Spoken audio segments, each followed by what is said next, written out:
bienvenue dans cette édition du 13h à la une. Ce vendredi, le bilan de la tempête Eleanor qui s'alourdit encore. 3 morts et 2 nouvelles personnes portées disparues, en plus d'un pompier emporté par une rivière. Ce matin, un corps a été retrouvé dans le secteur. Après le vent, les crues et les inondations, notre envoyé spécial, Angélique Etienne, est sur le terrain. 1 an et demi après l'assassinat du père Hamel, des révélations sur un possible raté des services secrets. Ont-ils mal utilisé des informations sur un des 2 tueurs et cherché à camoufler leur erreur? Le site d'information Mediapart porte de lourdes accusations. La vidéosurveillance aussi à la campagne. 75% des villes moyennes auraient installé des caméras. Pourquoi? Quelle utilité? Sommes-nous un pays très équipé et avec quels résultats? Nous ferons le point avec Hakim Abdelkalek. Dans votre 13h, comment éviter les mauvaises surprises de la location entre particuliers? En Ille-et-Vilaine, une maison louée sur Airbnb pour le Nouvel An a été saccagée par ses occupants. Alexia Mayer nous dira quels sont vos droits et les recours possibles. Enfin, dimanche, l'épiphanie est la tradition des rois, de la couronne et de la fève. Attention aux pièges avec des prix qui s'envolent. Nos conseils pour reconnaître une bonne galette artisanale d'une industrielle. D'heure en heure, donc, le bilan de la tempête Eleanor s'aggrave. C'est vrai, le vent ne souffle plus, mais désormais, ce sont les crues et les inondations qui font des victimes. Ce matin, on a appris que 2 personnes supplémentaires sont portées disparues. 2 hommes en Haute-Marne et en Saône-et-Loire. On ne compte plus les rivières qui se transforment en torrents, les coulées de boue. Sophie Rodier. Dans cette commune de Haute-Marne, mobilisation générale pour retrouver un habitant porté disparu. L'homme, un Allemand de 70 ans, n'a plus donné signe de vie depuis hier soir. Selon certains témoins, il est sorti pour manœuvrer les vannes de cette rivière près de sa résidence secondaire. Plongeurs, gendarmes, toute la zone est systématiquement fouillée. Soit effectivement le corps est parti assez loin et donc là il va falloir peut-être un peu plus de temps pour le retrouver, soit il est coincé sous un bief et là c'est le travail des plongeurs qui va être intensifié toute la journée pour retrouver cette personne. Mobilisation des secours également en Saône-et-Loire. Là encore, depuis hier, un homme de 80 ans est porté disparu. Il serait tombé dans le Ternin. À Aubrive, dans les Ardennes, les habitants guettent le niveau de la Meuse. L'eau s'infiltre partout et les jardins sont complètement inondés. Vigilance maximale aussi à Givet. Ces barrières ont été installées pour protéger la rive et contenir le débordement de la Meuse. La météo nous annonce encore de la pluie pour aujourd'hui, demain, voire samedi et dimanche. Donc on a anticipé. En Dordogne, la constante montée des eaux inquiète aussi. Hier, à Terrasson, la rivière est sortie de son lit provoquant quelques dégâts. Et en Isère, depuis hier, vous le savez, un pompier qui intervenait pour sauver une famille réfugiée sur le toit de sa voiture a disparu. Il a été emporté par les eaux. Ce matin, les recherches ont repris. Et un corps vient d'être retrouvé dans la même rivière en Savoie. Sur place, Olivier Martin et Thierry Simonet. À la mi-journée, les sauveteurs ont retrouvé un corps dans la rivière, à proximité de leur zone de recherche. À cette heure-ci, il n'a pas été formellement identifié. Depuis près de 24 heures, ils recherchaient toujours activement leurs collègues disparus. Hier après-midi, alors qu'ils portent secours à une famille en difficulté, le pompier tombe dans les eaux du Bréda, un cours d'eau habituellement paisible, transformé en torrent par les intempéries. Âgé d'une 60aine d'années, il était engagé comme pompier volontaire dans cette caserne de Savoie. Dans son village ce matin, les habitants plongés dans le désarroi évoquent son dévouement. Ça fait 25 ans que je suis là, je sais qu'il est pompier depuis. Il était toujours de garde dans le voyage. Je l'ai encore vu il y a 10 jours passer pour les calendriers des pompiers. Il n'est pas de tout le monde, c'était quelqu'un de très bon service, bien sûr. Qu'est-ce que vous ressentez aujourd'hui? C'est de la tristesse, c'est de la peine. Depuis hier, les courants puissants et les berges très escarpées ont rendu périlleuses les opérations. D'importants moyens de recherche ont dû être déployés. Près de 80 pompiers et gendarmes ont été mobilisés. Oui, depuis plusieurs heures dans de nombreux secteurs, ce qui pose problème, c'est la conjonction de fortes précipitations et de la fonte des neiges. Dans les Vosges, à Gérardmer, l'eau a dévalé de la montagne et inondé le centre-ville. Angélique Etienne et Emmanuel Dachler. Dans cet hôtel, situé entre une rivière et un lac, l'eau est arrivée de partout et a inondé tout le sous-sol. Voilà, tout est inondé, vous voyez, Ah, c'est les chambres froides. Nous avons des chambres froides en espérant que, il n'y ait pas trop de dégâts. Des pompes ont donc été installées pour évacuer l'eau. Au plus fort, il y avait jusqu'à 20 cm par endroit. Toute la nuit, nous avions 2 ou 3 pompes en action. Toute la nuit. Toute la nuit, mon personnel était là. Comme vous le voyez, ils y sont encore là encore. Des salariés aidés par une dizaine de pompiers, mobilisés toute la nuit sur de nombreuses entreprises de Gérardmer. Aux environs de 22 h hier soir, on avait déjà 300 sapeurs-pompiers déployés sur le terrain et ils ont œuvré toute la nuit jusqu'à 6 h ce matin où les premières équipes ont pu être relevées. Ce sont de fortes pluies, ajoutées à la fonte des neiges, qui ont fait monter le niveau du lac à son maximum. Ça fait au moins 30 ans qu'on n'avait pas vu un niveau aussi haut. On est ici 1,50 m à 2 m au-dessus de la normale. Sur Gérardmer, la pluie devrait continuer à tomber toute la journée. Et en direct de Gérardmer, on retrouve Angélique Etienne. Angélique, au-delà des dégâts que l'on vient de voir dans votre reportage, la situation est particulièrement critique dans tout le Grand Est. Oui, le redout et les fortes pluies abondantes ont entraîné une fonte massive de la neige. Résultat, il est tombé jusqu'à 16 litres par mètre carré près du sommet du Haut-Jura ou du Ballon d'Alsace. Beaucoup de ruisseaux et de rivières sont sortis de leur lit. Dans les Vosges, une dizaine de routes sont coupées, sont inondées. D'autres, il y a eu des coulées de boue et des rochers. Les automobilistes doivent donc être très prudents. Et même si la décrue s'amorce, de nombreux départements restent en alerte pluie-inondation pendant encore quelques heures. Merci Angélique Etienne. Finalement, nous aurons passé toute la semaine en alerte orange. Regardez, encore 17 départements sont en vigilance. Sud-ouest, nord-est, alerte aux pluies, aux crues et aux inondations. À l'heure qu'il est, plus d'alerte concernant les avalanches. On est passé d'un risque maximal à noter 5 sur 5 à 3 sur 5 sur l'ensemble des massifs savoyards. Attention, le risque reste donc marqué. Ceux qui se trouvent en montagne doivent continuer d'être très vigilants. Le préfet de l'Isère demande aux vacanciers de ne pas anticiper leur retour car des axes sont toujours en cours de déblaiement. Sur les routes, justement, la situation est normale aujourd'hui, mais demain, elle sera dense dans les Alpes pour les retours des vacances. Trafic classé orange par bison futé en Rhône-Alpes-Auvergne. Et pour être complet, sachez que dans le Finistère, la succession de plusieurs tempêtes ces derniers jours a en partie détruit la dune de Cléder. Elle est censée protéger une centaine de maisons qui se trouvent juste derrière. Sur place, Thomas Paga et Antoine Placier. Les tempêtes sont passées, mais à marée haute, les vagues atteignent aisément le pied de dune. Ces derniers jours, les habitants l'ont vu reculer encore un peu. Là, ça s'est effrité un peu pendant la tempête. C'est surtout quand il y a les grandes marées. Quand il y a les grands coefficients, elle monte assez haute et du coup avec le ressac, ça vient taper contre la dune. Le phénomène ne date pas d'hier mais devient inquiétant. Même ce jeune surfeur s'en est rendu compte. On voit des rochers qui se découvrent bien, qui n'étaient pas là avant. Enfin, moi je fais du surf ici depuis que je suis tout petit et avant la dune elle n'était pas aussi... tout ça a reculé, on voit tous les ans que ça recule la dune quoi. Chaque année, le maire de la commune dépense 60 000 € pour rehausser la dune avec le sable de la plage. Peine perdue. On a remonté 2000 tonnes l'hiver dernier. Et là, maintenant, je peux recommencer. Mais ça va encore repartir à la prochaine grande tempête, les grandes marées, quoi. À certains endroits, d'anciens enrochements permettent de limiter l'érosion de la mer. Lui voudrait faire la même chose sur les points fragiles, mais depuis 1986, la commune est classée site remarquable. Impossible de construire quoi que ce soit sur la côte. On ne va pas bétonner toute la côte, c'est pas mon but non plus. Le but c'est de protéger un tronçon donné sur environ 150 mètres, c'est tout. Si la dune cède, c'est d'abord le camping qui est menacé. Ensuite, tout un lotissement en zone de submersion marine. Encore le camping, c'est que de la terre. Mais imaginez toutes les maisons qui sont là. Tous les gens qui sont là, qui ont œuvré toute leur vie pour avoir cette maison, c'est leur bien. Qui se trouve un jour rasé du jour au lendemain, c'est dramatique. Ce jeune couple a acheté cette maison l'année dernière à moins de 100 mètres de la plage. C'est cet hiver qu'ils se sont rendus compte du danger. On a vraiment vu que la mer elle avait tout enlevé, qu'elle a découvert des cailloux qu'en été on n'avait pas vus. Et on va espérer que ça tienne encore quelques années avant qu'on doive faire quelque chose. La préfecture se dit consciente du problème et promet de venir constater les dégâts dans quelques mois.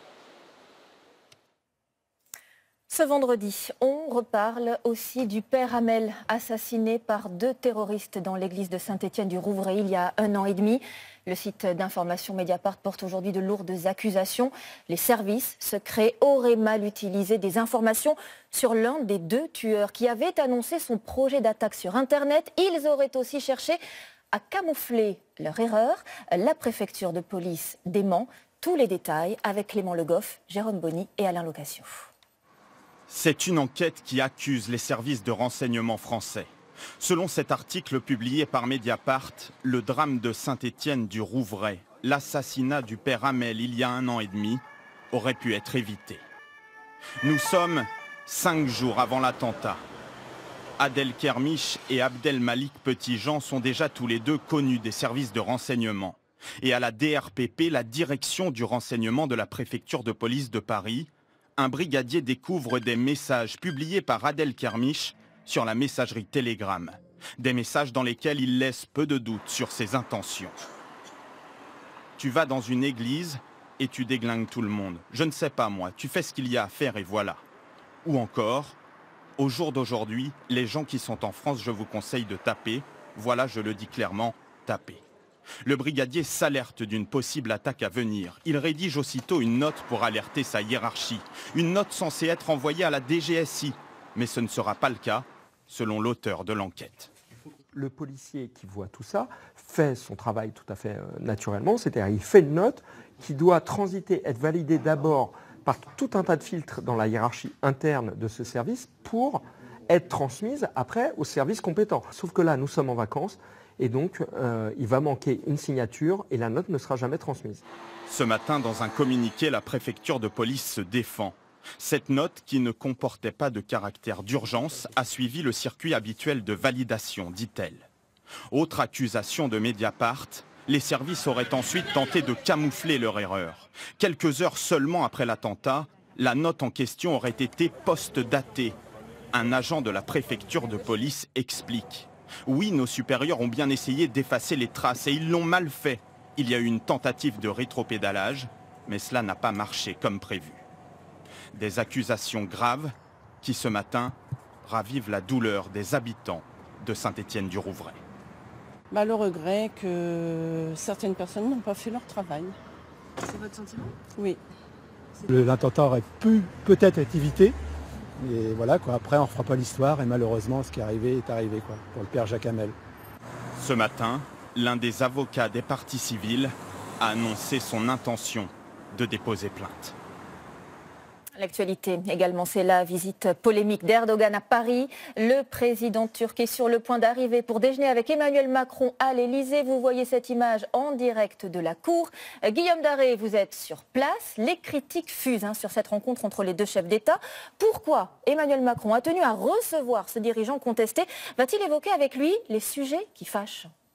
Eh bien, il l'a promis. Emmanuel Macron a notamment promis de parler de la question des droits de l'homme. C'est évidemment un sujet délicat alors que les arrestations et les purges se multiplient en Turquie depuis la tentative de coup d'État à l'été 2016. La répression y est importante. Pour autant, pas question pour la France de couper les ponts. On a besoin de la Turquie, me disait hier soir un très proche conseiller d'Emmanuel Macron. Il ne faut pas créer une situation de rupture. La Turquie, c'est effectivement un partenaire stratégique, notamment dans la lutte contre le terrorisme ou encore dans la gestion de la crise des migrants. Le mot d'ordre ici donc, à l'Elysée, c'est de maintenir le dialogue sans pour autant cacher les divergences. Voici le difficile équilibre diplomatique qu'Emmanuel Macron va devoir trouver. Merci Guillaume Daré. Et ce matin, Édouard Philippe, lui, a commencé à recevoir à Matignon tous les élus locaux concernés par le projet d'aéroport à Notre-Dame-des-Landes. C'est le début des discussions finales. L'exécutif a promis de trancher d'ici à la fin du mois. Ces rendez-vous vont se poursuivre jusqu'à la fin de la semaine prochaine. On en vient à cette très mauvaise surprise qui vient d'arriver à un couple de Bretons. Ils avaient loué leur maison sur Airbnb pour le Nouvel An et les occupants l'ont entièrement saccagée. Alors que faire si cela vous arrive? Alexia Mayer nous le dira. D'abord, la mésaventure de cette famille qui ne s'en remet toujours pas. Olivier Feunier. Dans la chambre d'amis, ils ont pété le rocking chair, tout le plancher souillé d'alcool. Des câbles arrachés, le canapé démonté et le sol jonché de détritus. La maison de ce couple installé près de Rennes a été saccagée après une location via Airbnb pour le réveillon du Nouvel An. Alertés par le bruit au matin du 1er janvier, des voisins préviennent la gendarmerie et les propriétaires, en vain. Les gendarmes ont dit mais non, de toute façon c'est un contrat et un contrat est un contrat, donc ils doivent rester jusqu'à la fin du contrat. Et quand moi je suis rentrée dans la maison, voilà, j'ai un jeune homme qui m'a regardé, qui m'a dit de toute façon j'ai payé, je resterai ici jusqu'au 2. Et donc ça rigolait, tout le monde rigolait là-dedans. Le couple a porté plainte contre le locataire, dont le compte Airbnb a été immédiatement fermé par la plateforme. Les travaux de réparation pourraient s'élever à plusieurs milliers d'euros. Une lourde facture à laquelle s'ajoutent des démarches compliquées auprès d'Airbnb. On les a appelés 30 fois, on a envoyé des mails qui revenaient toujours sans réponse. À chaque fois, on tombait au Portugal, aux États-Unis. Et puis, faut réexpliquer l'histoire. Bah ouais, mais réexpliquer l'histoire 30 fois, 40 fois, moi, on a pété un plomb, quoi. En attendant la réhabilitation de leur logement, le site prend en charge l'hébergement temporaire de la famille et a entamé une procédure de remboursement. Une cagnotte en ligne a également été ouverte par des amis. 12 000 € ont déjà été récoltés. Alors, quelles sont les précautions à prendre pour éviter ce genre de catastrophe? Alexia Maillard, quels sont les tout premiers réflexes que l'on doit avoir quand on loue son logement pour une courte durée? Alors le premier réflexe, Marie-Sophie, c'est de regarder attentivement sur la plateforme qui met en relation propriétaires et locataires les commentaires laissés par les anciens voyageurs. C'est une bonne indication du profil du loueur ou du locataire. Et puis privilégier, bien sûr, ceux qui sont bien notés. Deuxième conseil, ne jamais faire de transactions entre particuliers, ne pas sortir de la plateforme. Si vous faites un virement en direct ou un paiement en liquide, vous ne pourrez bénéficier d'aucune garantie. Bon, et si malgré tout cela arrive, que fait-on? On appelle son assureur? Alors, vous pouvez les contacter, mais sachez, c'est une information importante, que les assurances multirisques habitation ne couvrent pas les dégradations volontaires. Si un locataire détruit vos meubles, vous n'êtes pas couvert. Seuls les aléas type incendie ou dégâts des eaux sont pris en charge et une dégradation, eh bien, c'est un aléa. Si vous êtes donc victime de ce type de dommages, vous pouvez obtenir réparation via une procédure judiciaire ou en faisant jouer la garantie du site. Oui, parce qu'en fait, les sites proposent eux-mêmes leur propre garantie. C'est ça, mais bon, tous les sites n'en ont pas. Alors, lorsque vous louez un logement, il faut bien lire les conditions de location et de garantie, d'autant qu'elles peuvent changer. Airbnb, par exemple, couvre les dégâts à hauteur de 800 000 €. Et si vous subissez un dommage, il faudra fournir des photos, des devis et éventuellement une plainte, dans certains cas. Merci beaucoup, Alexia, pour toutes ces précisions. Le dossier de ce 13h, maintenant consacré à la vidéosurveillance. Au-delà des grandes métropoles, de plus en plus de caméras sont installées dans des villes moyennes et même petites. Nous ferons le point dans un instant. D'abord, deux exemples de villes de moins de 10 000 habitants.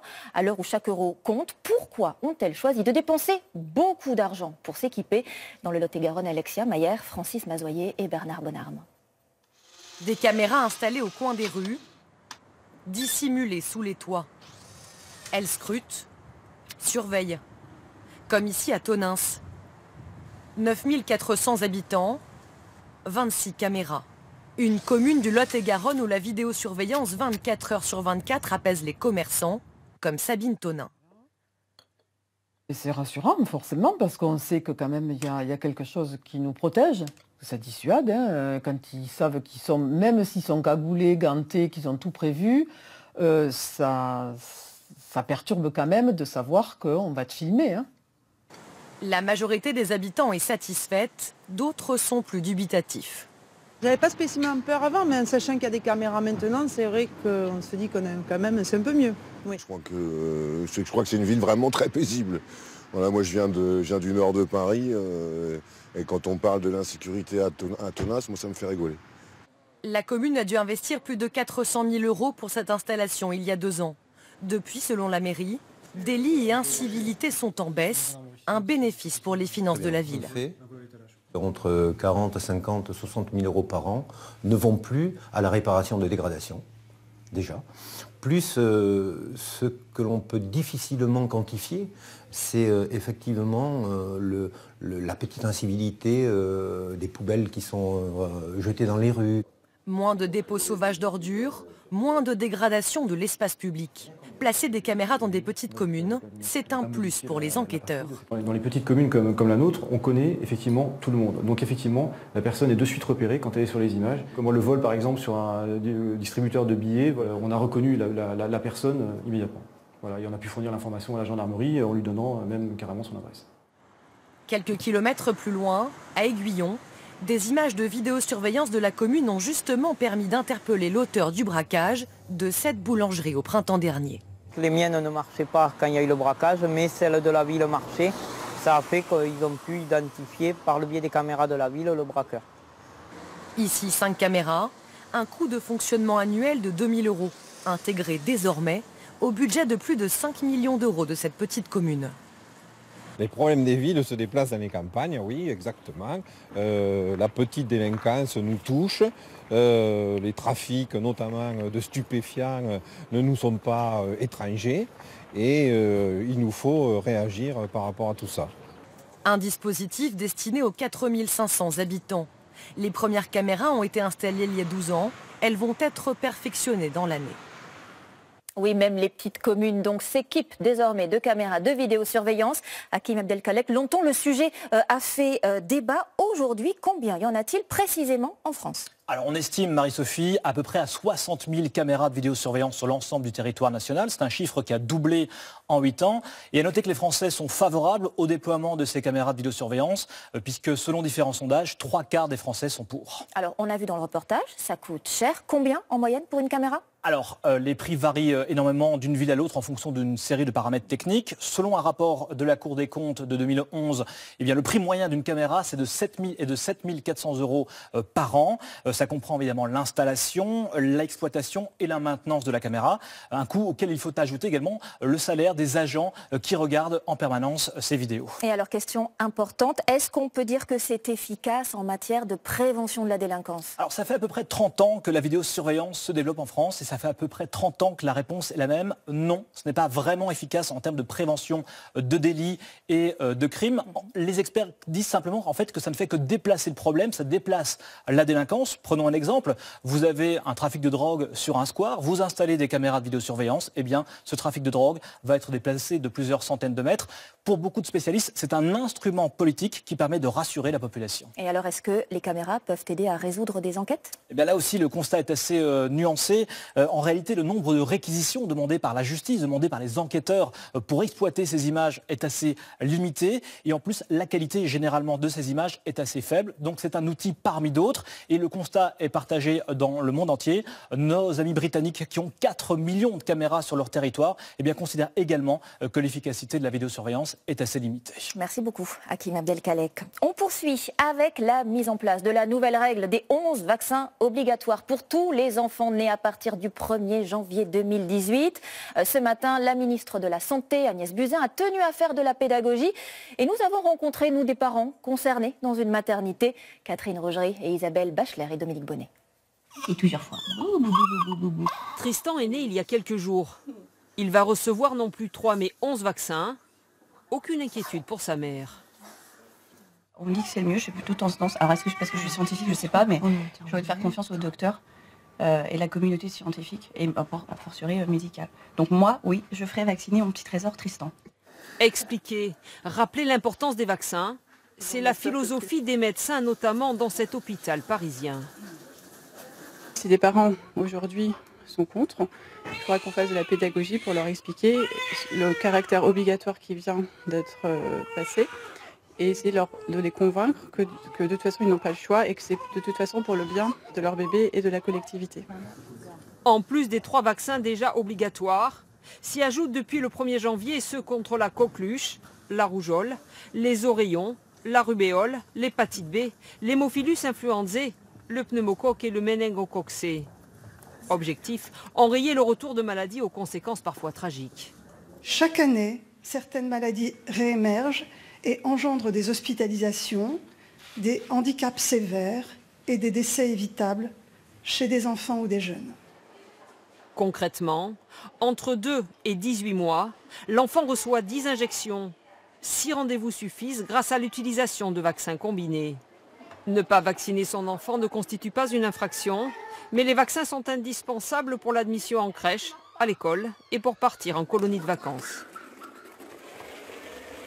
Et si vous vous posez encore des questions, eh bien vous pouvez consulter notre application ou notre site internet France Info en ligne. Tout ce qui change pour les enfants nés depuis dimanche minuit. Dans votre 13h, on prend de l'avance. Dimanche, ce sera l'épiphanie. On va manger en France, en quelques jours à peine, plus de 30 millions de galettes, presque une pour 2 habitants. Alors pour vous aider à bien choisir la vôtre, eh bien on va répondre à plusieurs questions. Faut-il vraiment aller en boulangerie pour trouver les meilleures? Celles qui sont dites de fabrication artisanale, le sont-elles vraiment? Vous allez être surpris. Le business de la galette avec Jérémy Normand, Marie Cazot et Soigny Thiebaud. C'est la star éphémère du mois de janvier. La galette des rois, on l'aime pour sa pâte croquante, son cœur de frangipane qui fond en bouche. Mais cette incontournable des boulangeries est-elle toujours fabriquée de façon artisanale? Chez ce boulanger-pâtissier, la recette de la galette à la frangipane reste inchangée depuis 60 ans. Ici, tout est fait à la main, à commencer par la pâte feuilletée. Des bonnes matières premières dedans. De la bonne farine, du bon beurre et du temps. Du temps, beaucoup de temps, voilà. Du temps et des matières premières de qualité.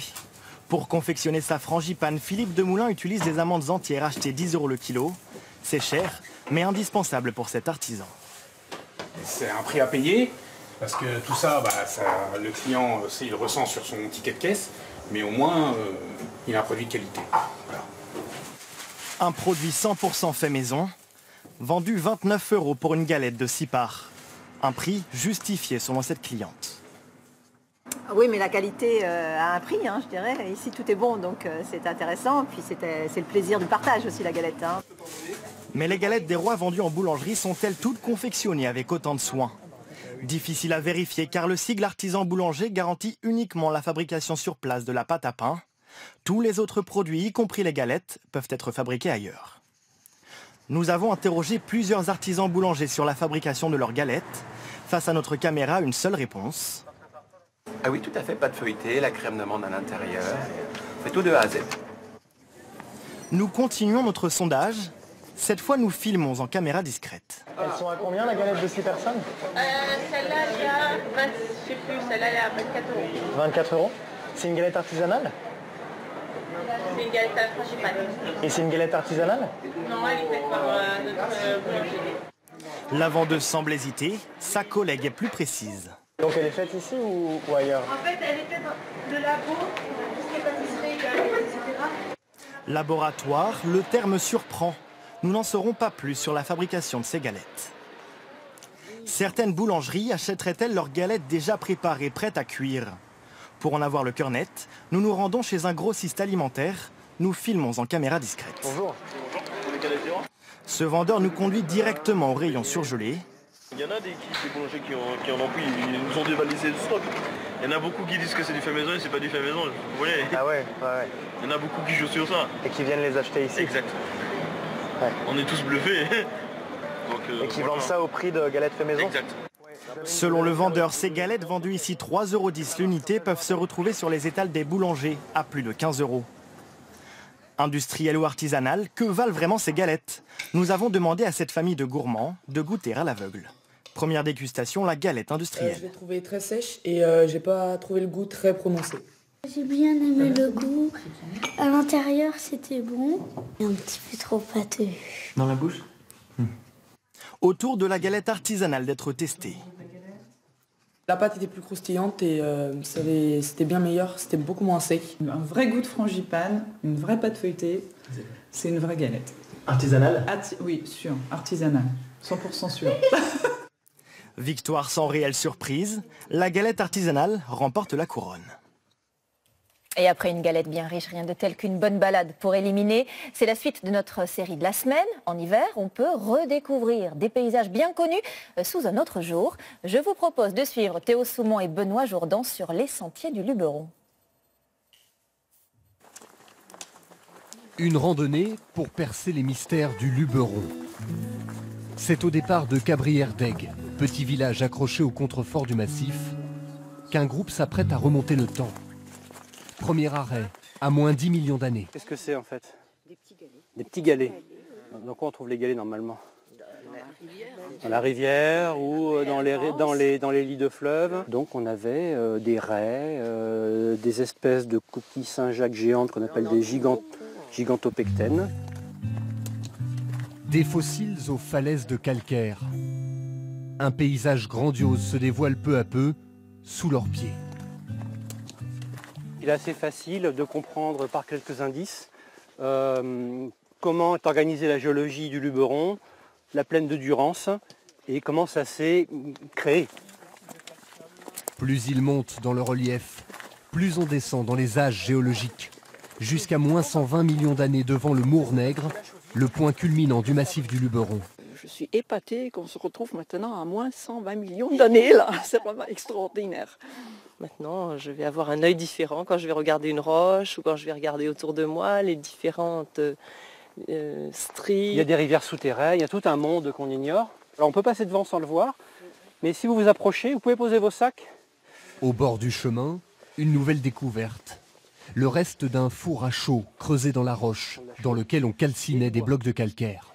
Et comme il fallait compter environ 4 jours de cuisson sous surveillance permanente, avec des feux pouvant aller à 1000 degrés, le bois disparaissait vite. Et donc quand c'était fini, on allait ailleurs et on recommençait. La balade touche à sa fin. Elle est accessible à tous avec ses 8 km, un dénivelé raisonnable et sa mine d'informations sur le sud Luberon. C'est aussi le fait que là, le territoire, il offre quelque chose de super. Et c'est le territoire qui aide aussi beaucoup. Voilà. Vous avez l'impression de le valoriser justement? J'espère, j'ai l'impression, oui, parce que du coup, c'est des personnes qui vivent dans les environs et je leur porte à connaissance quelque chose qu'elles ne savaient pas forcément, donc je pense que je valorise d'une certaine manière. Depuis 2004, le Luberon détient le label Géoparc mondial de l'UNESCO pour son patrimoine géologique exceptionnel, mais aussi cette volonté de le partager avec ses visiteurs. Et plus loin de nos suites et fin de notre voyage de la semaine dans ces villes fantômes qui fascinent de très nombreux visiteurs à travers le monde. Aujourd'hui, nous sommes à Belchite, un village mémoire de la guerre civile espagnole. Le dictateur Franco a voulu faire de ses ruines un symbole. Anne-Claire Poignard, Baptiste Rimbert, Élise Gazangel et Juliette Cohen.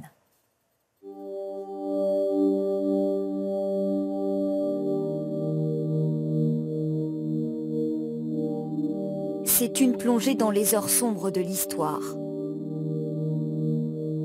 Un village martyr de la guerre civile espagnole où rien n'a bougé depuis 1937. Sur les façades abîmées, les stigmates des combats sont encore visibles. Au cœur de l'Aragon, voici Belchite et ses ruines, hantées par les fantômes du passé.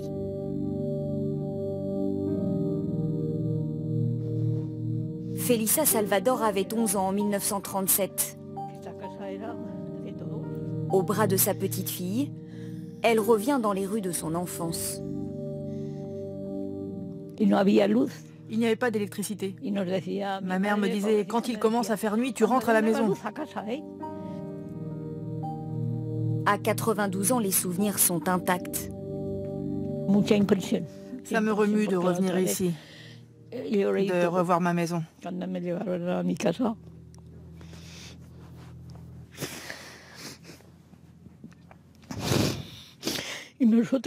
On était 8 frères et sœurs. On a tous été séparés.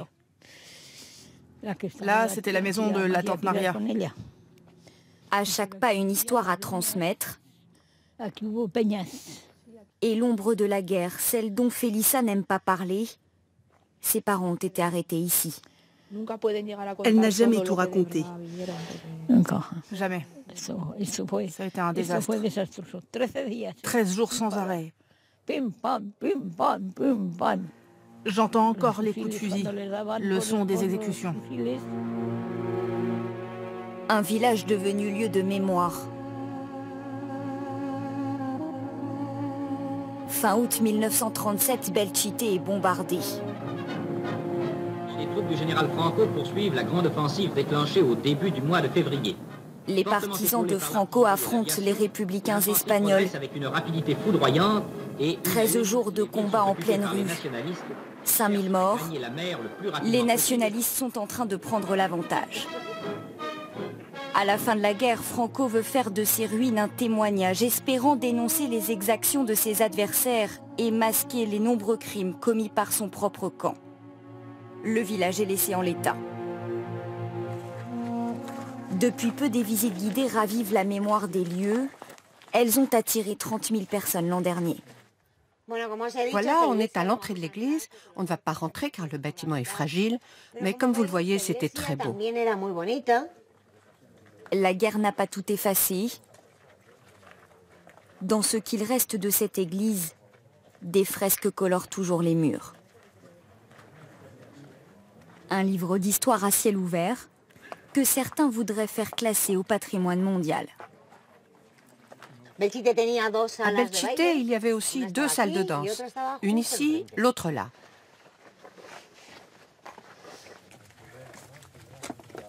Pour ces touristes espagnols, l'expérience est inédite.